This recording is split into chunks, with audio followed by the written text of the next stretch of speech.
A worker is licking you before you even finish hatching. You're still trapped inside the egg when she starts cleaning you from head to abdomen. Fast, precise, almost mechanical, not because she cares, because she has hundreds more larvae waiting. You have less than a minute to get one thing right. Your smell.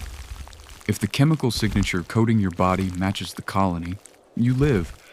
If it doesn't, if something is even slightly wrong, if the humidity inside this chamber altered your chemistry by the smallest amount, the same workers cleaning you right now will carry you away. No trial, no second inspection, no warning, just the pile. A growing mound of mistakes hidden deeper in the nest. You smell correct, so you survive. The worker leaves before you've even taken your first step. Not that you can. You're a larva, blind, legless, completely helpless. For the next 2 weeks, your entire world is darkness and food. Workers arrive. You open your mouth, they feed you, then they leave. Again, and again, and again. But while you're lying there doing nothing, a decision is quietly being made. Not by the queen. The queen doesn't decide what you'll become. That's one of the biggest myths about colony life. The queen lays eggs. That's it. The workers decide everything else. Every meal they bring you is a vote. A little more food and you become a soldier. A little less, and you become something far more disposable. Soldiers are monsters. Their jaws can crack through beetle shells. Their heads are so large they can physically plug tunnel entrances. When predators break through, soldiers lock themselves into the gap and hold the line with their own skulls, while workers build walls around them. They were born for war, and they're very good at it. You don't get that much food. The workers need labor more than they need warriors, so meal after meal, your future gets smaller. Nobody hates you. Nobody singled you out. The colony simply needs hundreds of thousands of workers this week, and you happen to be next in line. A few weeks from now, that decision is going to matter, because this colony is going to face a flood. When it does, the workers will build a life raft out of their own bodies. The queen will stay dry in the center. The colony will survive. Most of the workers holding the edges won't. And unless something changes, you're going to be one of them. The colony needed more workers than soldiers this week, and you happened to be next in line. That was the entire decision. You pupate. 2 weeks pass, then one day you bite your way out. You're pale, soft, barely hardened, and before your body is even ready for the world already has plans for you. A larva is placed in your legs. You have a job now. You clean larvae. Feed them from your own stomach. Move them closer to warmth.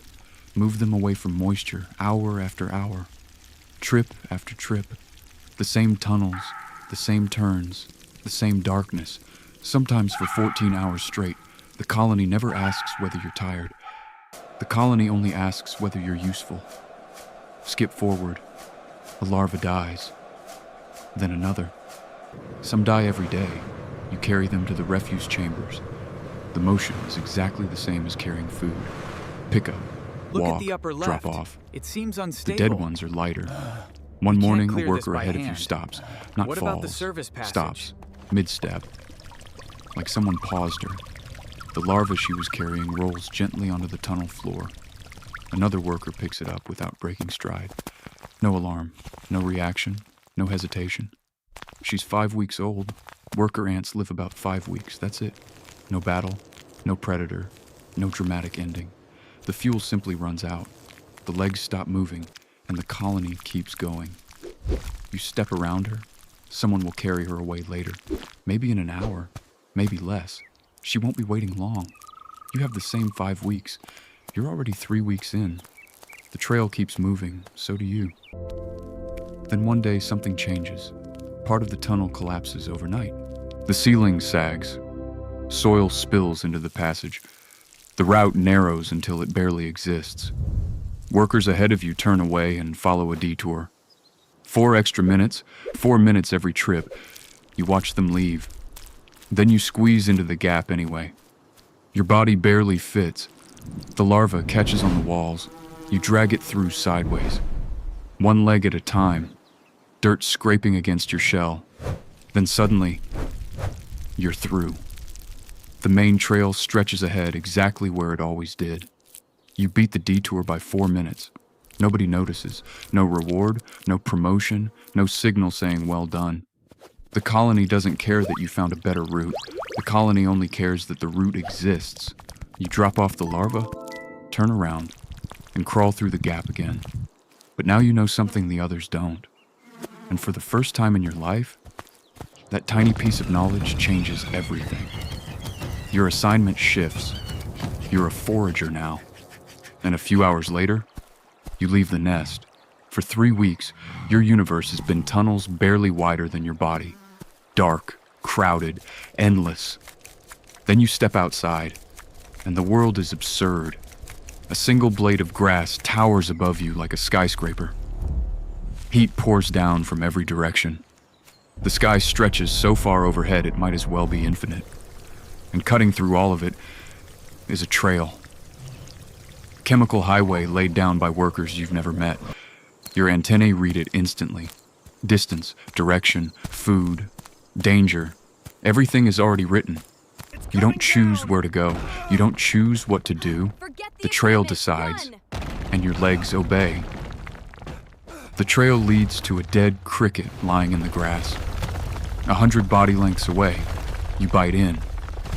Your stinger leaves venom behind as you cut. The same venom that makes larger animals remember exactly where a fire ant mound is. You weigh less than a grain of rice. Yet colonies like yours have driven deer away from waterholes, made armadillos retreat, killed animals hundreds of thousands of times your size after they made the mistake of standing in the wrong place. The fear is real. It just doesn't belong to you. It belongs to the colony. You tear off a piece of the cricket and start the long trip home. Then another. Then another. You'll probably make this journey 60 times, maybe 70, until your legs finally quit. The trail keeps running, so do you. Then one day, something hits the mound. At first it's just a vibration, a faint pulse moving through the tunnel floor. Then another, stronger, closer. The dirt around you trembles. Dust falls from the ceiling. The vibration becomes a rhythm. Heavy, deliberate, getting closer every second. Then the ceiling splits open. Light crashes into the tunnel. The alarm pheromone explodes through the air, and before you've even processed what's happening, your body is already moving. Because fire ants don't run from danger, they run toward it. Hundreds of workers surge through the breach, then thousands. You pour out onto a giant gray snout pushing through the dirt. An anteater. To you, it looks the size of a building. You bite, you sting. So does everyone around you. Once, twice, again. Hundreds of burning stings landing at the same time. The anteater jerks backward. Its head swings violently through the grass. Then it retreats. The attack is over almost as quickly as it began. Workers immediately start sealing the breach. Dirt moves down relay lines. Mandible to mandible, worker to worker. No panic, no confusion, no debate, just repair. 8 minutes later, the mound is whole again. 8 minutes. That's the colony's entire response to a predator the size of a skyscraper. Not retreat, not recovery. 8 minutes. Then everything goes back to normal. You were on that snout. You fought in the attack. You helped drive away a giant. The colony's conclusion? 8 minutes. The trail is still running, so you get back on it. The next few days are quiet. No vibrations, no alarm pheromones. Food keeps coming in. The mound keeps growing. And every trip through the tunnels, you take the shortcut, saving 4 minutes each time. A tiny advantage, one the colony never notices. One that won't matter at all when the flood arrives. This is as close to good as life ever gets. The trail runs. You run it. Food comes in. The nursery stays full. The colony hums beneath the soil like a living machine. For a few days, nothing goes wrong. You don't know it yet. But these are the last normal hours of your life. It's been raining for 6 hours when the flood finally reaches the nest. At first, you don't see water. You feel it. A cold pressure moving through the soil. Something heavy. Something rising. The lower tunnels feel different. Then workers start turning around. then running, then all at once. The nursery erupts. Larvae begin lifting off the chamber floor. Not crawling, floating. Workers grab them immediately. Alarm pheromones flood the air. And before you've processed what's happening, 50,000 workers are already moving. The colony has decided. Run. You grab a larva and climb. Water rushes through the tunnels behind you. Chambers disappear. Passages vanish beneath brown, swirling currents. Workers are swept away. You don't look back. Nobody does. The flood isn't giving anyone time to say goodbye. You reach the surface. Rain hammers the ground. Water stretches in every direction. And that's when the impossible part begins. Workers are already connecting themselves together. Mandibles locking onto legs, legs locking onto bodies, bodies locking onto more bodies, thousands of them. No leader, no instructions, no hesitation. Just a colony transforming itself into something new. You've seen workers build tunnels. You've seen workers build walls. Now they're building a boat out of themselves. The raft grows outward in every direction. A living island made entirely of ants. You place the larva down. Another worker immediately pulls it toward the center, toward safety, toward the queen. Then something grabs your foreleg, a worker behind you, locking in. You grab the worker ahead, and suddenly, your position is decided. The outer edge, the water rises, the raft lifts, and you sink beneath the waterline. The cold doesn't arrive gradually. It hits all at once, like the river is trying to crawl inside your body. But you hold. The worker above you holds. The worker below you holds. Thousands of bodies gripping each other so tightly that the entire structure floats. Air becomes trapped between your bodies. Tiny pockets, tiny breaths, just enough.